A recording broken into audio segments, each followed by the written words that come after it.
video is going to present joint work with Valpreda and Contini. Okay, thank you very much. Do you mind if I stand sometimes or not? Okay, can you hear me, everybody? All right, thank you. I'm Guido Stanza, and today I'm presenting a joint work with Benedetta Valpreda and Contini, who is among the public. And we asked two street schools to produce better results, better academic results.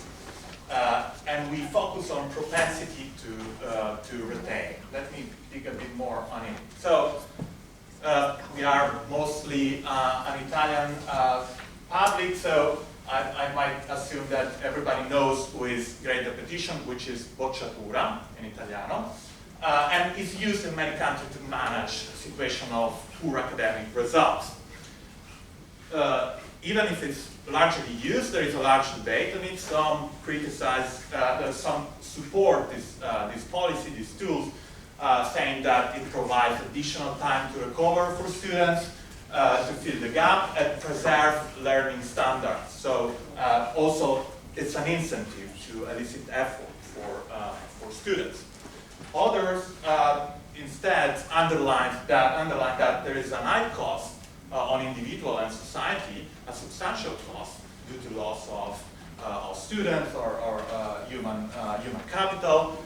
A lot of students, retained students, then suffer from stigma, and it's very likely, it's possible, let's say, that it increases inequalities. So most of the retained students come from low socioeconomic backgrounds or have migration backgrounds. But if we think about it from a more policy perspective, we see that grade repetition has two broad aims. The first one is targeting retained students, right? So you want failing students to have additional time to recover. So it's a remedial goal. We are not very convinced about it. We published a paper on the same data, and we kind of showed that studying the causal effect of being retained in grade 9, we see that it actually increases school leaving probability. Okay, so all right, we are not very convinced about this, the effectiveness of this remedial goal, but still, this is not, you know, the complete picture of the aim of the grade repetition, because grade repetition has a more general aim that targets the population of students, which is an incentive. Okay, incentive, or if you can also define it as a threat. So you try to elicit effort from students by telling them, okay, if you don't, comply, if you don't pass the grade, you will be retained. Okay, this is also linked to the other aim, which is preserve learning standard, general learning standard.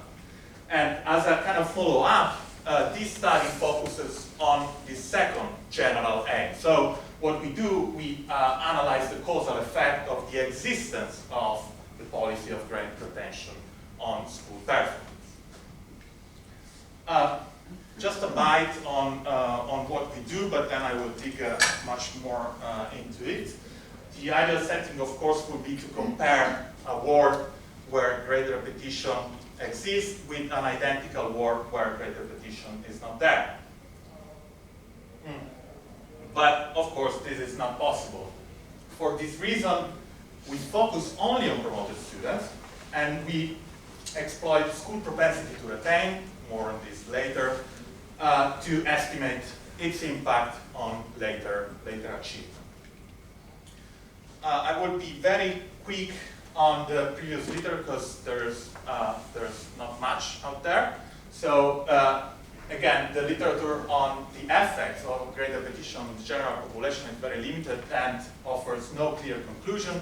We have a couple of papers that says that either eliminating grade repetition or having promotion tied to standardized tests increased student performance, but this evidence is kind of localized or either in institutional settings very far from the Italian one. And then we have a 2014 Belgian study by Bellot and Vandenberg that says that don't find any effect on from the reintroduction of grade repetition. In Italy, we have one study, similar in the scope. Battistini and Schizzarotto actually studied the reintroduction of make-up exams in 2007-2008 reform in Italy, exploiting some differentials in the geographical, in the geographical implementation of the policy. And they find actually that the reform worsened motivation and engagement, especially for vocational and technical high school students, so deepening educational inequality. So this is our starting point, this is what we know. And what we ask is, what is the effect of propensity to retain? We need to sell the paper and we call it strictness. I don't know if you have any suggestions, we will take it, but on the learning outcomes of promoted students. Data, we link INVALSI data on standardized test scores in Italian maths and socioeconomic backgrounds with the National Registry of Students, so we can actually have a clear picture of the path of the students. Teacher, and we have many more information on teacher marks, demographic infos, and we follow students for 4 years in 3 northern Italian regions. So by this, we can actually have a clear picture on the school and class context. So what we observe is the last year of middle school, the transition into high school, and then 2 years following the first year of high school. And for this specific paper, we focus on promoted students, and we observe as an outcome the INVALSI test in grade 10. Okay? Again, I assume that most of you know, but just a quick refresh. We know that grade repetition is barely existent in primary school, very low and specific cases in middle schools, but it's very high in high school, especially in the first year of high school and for vocational and technical track, which is important also for our results. But how does it work in practice? You know, at the end of each school year, teacher recommend a mark for their subject. Then, to be promoted in theory, students must obtain at least 6 out of 10 in each subject. In case of poor results, and here we are quoting the national guidelines, the teachers must consider the chances the student will be able to meet the expected goal by the end of the year. This implies a substantial degree of discretion on the side of teachers. Okay, but and this actually provided us with the opportunity to study a causal effect. So we have a setting in Italy where the decision to retain a student is somewhat discretionary, and the main implication is that school can differ in their level of strictness, their propensity to retain. If you imagine a student, it could be that in one school the same student would be promoted, in another school would be retained, the same identical student. So by leveraging on the variability in strictness between school, we compare students promoted in stricter school with students promoted in less strict school, defining a continuous treatment. And how do we do it? We define strictness, again, as a school propensity to retain students after controlling for observable students and school characteristics. And we have many of them. So what we do is, first, we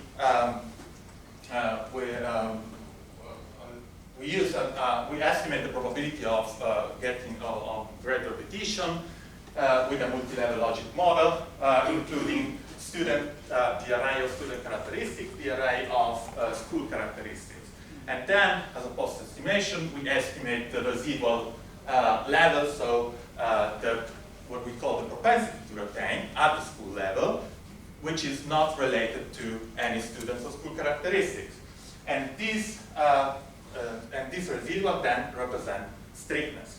What we do in a second step is to have strictness, the estimated strictness, as the main exploratory variable in a regression explaining, predicting school academic outcomes. So INVALSI tests in Italian and mathematics. And so the effect of the treatment is the coefficient of the estimated strictness. Okay, result? Well, the bottom line is that we don't find any effect. So on subsequent student performance or promoted student, except in non-traditional other type of lyceum. You can see that in traditional lyceum, technical track and vocational track, we have no effect, and we have well, a positive effect in other type of lyceum. This is a thing we are kind of exploring, and we are happy to of course, hearing from you if you have any ideas. And this is the main result. But then we actually also focus only on a subpopulation of students, which is the students at very low risk of retention. Why? Because if analyzing all promoted students, so our main strategy could lead to distorted results. Because if you look into this group and some of them enrolled in the least strictest school might be instead retained in other more strict schools. So we are kind of the danger here is to compare apples with oranges. So what we do to strengthen our result is that we take in the sample and we run the analysis again only on very low risk of retention students. And we do this by selecting only the 41% of promoted students who would have been promoted even in the top 5% strictest school. Okay? And the results, here I have repeated the overall, and this is just the sample on low risk retention. The results are the same. So again, no effect in traditional technical and vocational tracks. And I would stress that technical and vocational tracks are the tracks where retention is the highest. Okay? And again, we have this effect on other type of lyceum. Okay. So to sum up, in all tracks except non-traditional lyceum, we don't find any significant positive effect on non-promoted students. Of course, we are relying on some caveats. The main one is that we must assume that strictness is exogenous. Okay? We think that this assumption is kind of reasonable because, first of all, students are not completely aware of this propensity to retain of the school they're going to, and they can, instead, it's more likely that they rely on observable characteristics like, I don't know, teacher quality, student composition, the track, the location of the school, right? And then, on our side, we can control for a rich array of students and school characteristics. But we are happy to challenge our results and to discuss with you the implication of if students self-select into school based on strictness, what would happen? So imagine that for our reasoning is that the direction should be that the more motivated you are, the more strict, the stricter the school you choose, because you want to be challenged, I don't know, something like that, right? In this case, we are likely to overestimate the effect of strictness. So the direction would be that of overestimating. Of course, IV is a potential solution. We explored one. Benedetta in her thesis actually explored one, but it was kind of weak to discuss it. But the main implication I would stress now is that our estimate would be an upper bound if there is this endogeneity on two effect, and we don't find any effect. So it's kind of a bias that going in the right direction for us.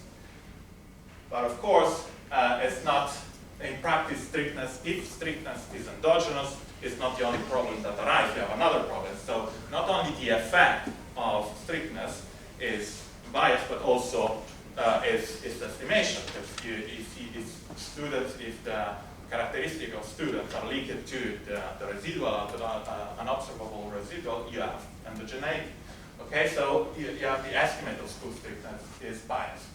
To kind of address this problem, we are running simulations to explore the effect of the bias in different scenarios. So what is the direction and in what kind of scenarios kind of playing with coefficients in simulation is a very preliminary work in progress, but, and on that you need to trust me, and sorry, results hold for plausible scenarios. So where the effect of strictness is not super huge or it's not zero, but it's when you have an average strictness and other coefficients.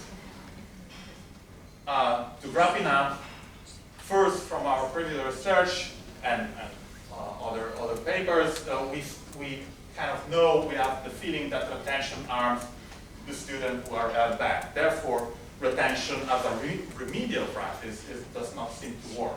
From this research, making a small step forward, we find also that retention has no positive effect on the learning outcomes of the rest of the class. Thank you very much.